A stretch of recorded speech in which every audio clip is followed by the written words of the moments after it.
शब्द रहा है कि आपका कौन तक चलाओगे।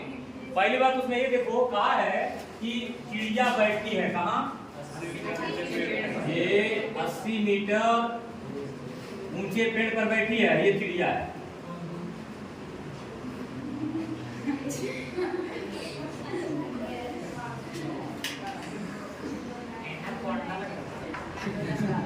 है ना? एक बार ये बन गया ना। यहाँ से इसको देखो, यहाँ से इसको हम देख रहे हैं तो इस समय कितना उसका कोण बन गया है 45 80 मीटर की ऊंचाई पर बैठी चिड़िया, 80 मीटर है ना, चिड़िया का उन्नयन कोण वर्तमान में कितना है 45 अंश है ना। फिर क्या है कि 2 सेकंड उड़ रही है, 2 सेकंड उड़ के मान है क्षैतिज उड़ रही है तो यहाँ आ गई, तो यहाँ से फिर अब एक उन्नयन कोण और बन रहा है यहाँ पर, ठीक है, इसका हो गया। तो यहाँ से यहाँ तक जाने में उसको 100 मीटर की दूरी तय करनी पड़ी है, ए बी सी डी और ई, देख लिए। यानी 2 सेकंड बाद, ध्यान देना, 2 सेकंड बाद पुनः उसी चिड़िया का उन्नयन कोण 30 अंश हो जाता है, 30 अंश हो जाता है। तो चिड़िया के उड़ने का चाल बताना है, यानी चिड़िया के उड़ने की चाल ज्ञात कीजिए, चाल ज्ञात कीजिए।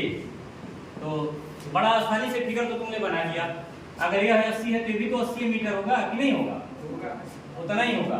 त्रिभुज हम उठाते हैं पहले BCD से, त्रिभुज BCD से DB बटे BC दिख रहा है सबको, tan थीटा 80 बटे इसको A मान रहा हूं, A बराबर tan कितना अंश 45, तो 80 बटे A बराबर 1, तो A बराबर कितना 80 मीटर। समीकरण अब तुमको यहां से यहां तक पूरा लेना होगा, तो हो जाएगा A प्लस x, होगा कि नहीं होगा। तो त्रिभुज ACE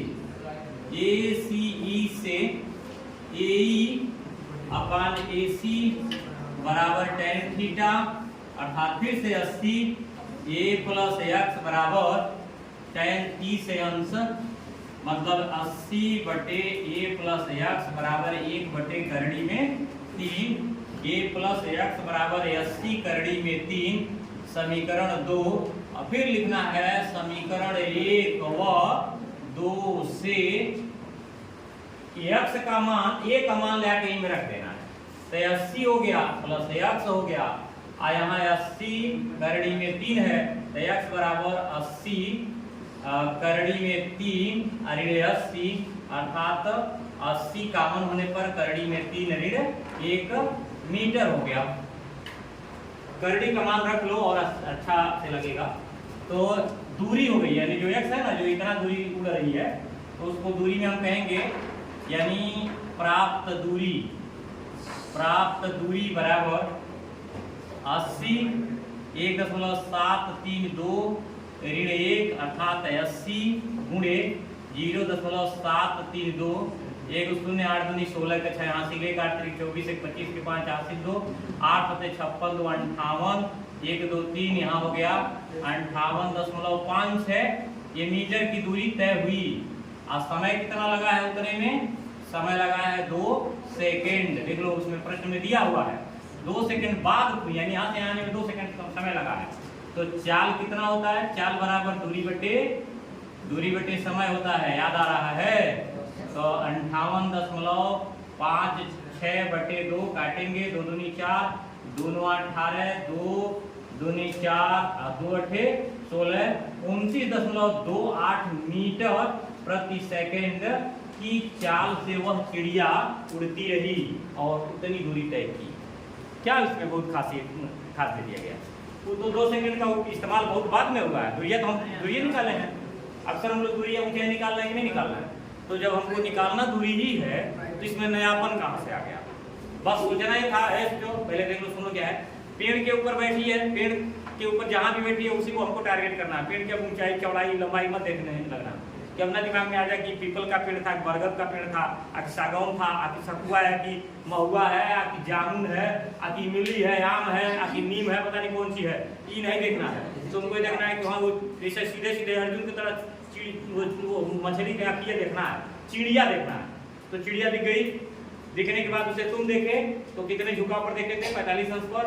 फिर उड़ी तो समान दूरी पर, ऐसे ऊपर नीचे नहीं उड़ी, एकदम बराबर उड़ी। 2 सेकंड के बाद कुछ दूरी तो तय की ही होगी, वही दूरी हमको निकालना था, जिसको हमने x माना था। तो x मान करके हमने निकाला तो मान निकल गया 58.5 है। और 2 सेकंड जो चली है तो दूरी का जो चाल का सूत्र होता है, दूरी बटा समय, वो लगा करके हमने चाल निकाल लिया। आगे बात की समझ में कि नहीं आई? ऐसे ही इसको लगाना है।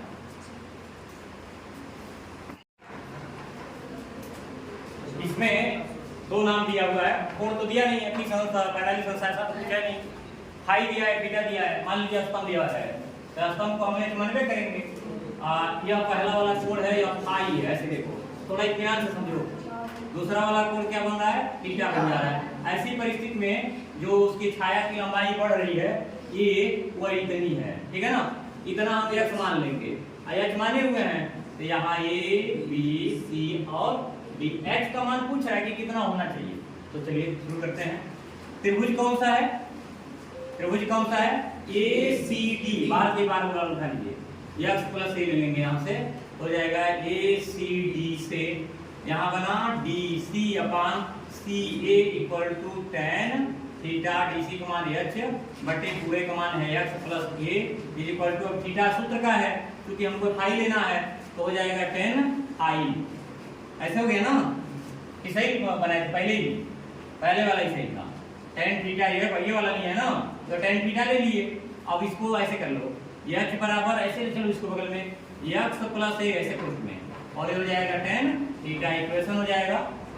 एक लाइन और बढ़ा लेने दो, थोड़ा सा एनलार्ज करना। यहाँ हो जाएगा x plus a equal to h upon tan theta होगा, क्या होगा ना? हमको a का मान यही से साबित करना है, x का मान कैसे आएंगे भी रख लेंगे, समीकरण एक कर देते हैं यहाँ। और दूसरा त्रिभुज लेते हैं BCD से, BCD से, तो यहाँ हो जाएगा DC upon BC is equal to tan कितना थीटा है, उसको फाई बना लेना, ध्यान देना, यही तुरंत फाई बना दी क्योंकि यहाँ कोई मान तो दिया नहीं है, तो मैंने फाई ले लिया। और यहाँ हो गया h upon x is equal to tan phi. अब हमको लेना है x बराबर h बटे tan फाई, ठीक है?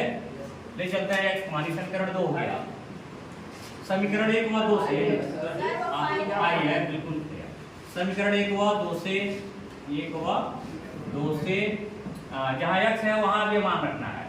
तो यहाँ हो गया h बटे tan phi plus a equal to h upon tan theta हो गया। तो इन h को एक पास कर लेने दो, h को एक पास करेंगे, ले चलते हैं उधर। तो a बराबर बनेगा, a बराबर h upon tan theta minus h upon tan क्या फाई ना, हर बराबर करना पड़ेगा क्योंकि कहीं गुणा नहीं है, माइनस है। तो a is equal to h tan phi minus h into tan कितना थीटा, सही है? अरे इधर चला गया, इधर चला गया, अपान हो गया tan theta into tan phi. इसको यहाँ ले आओ, यहाँ, तो ऐसे हो जाएगा a into tan theta into tan phi equal to h common करा लो, h कॉमन कर लेंगे tan phi minus tan theta, सही है? तो h बराबर देखो इतना इधर बटा में आ जाएगा, ये गुणा है ना, पछाकर करेंगे तो बटाएगा नहीं बटाएगा, अरे h इंटू इतना है, तो जब ले आएंगे तो हो जाएगा h बराबर a tan theta into tan phi upon tan phi minus tan theta. Answer हो गया, यही मान लाना था, यही हमको निकालना था, निकाल दिया। देखिए कभी कभी देता है इसको ऐसे ही सिद्ध कर दीजिए।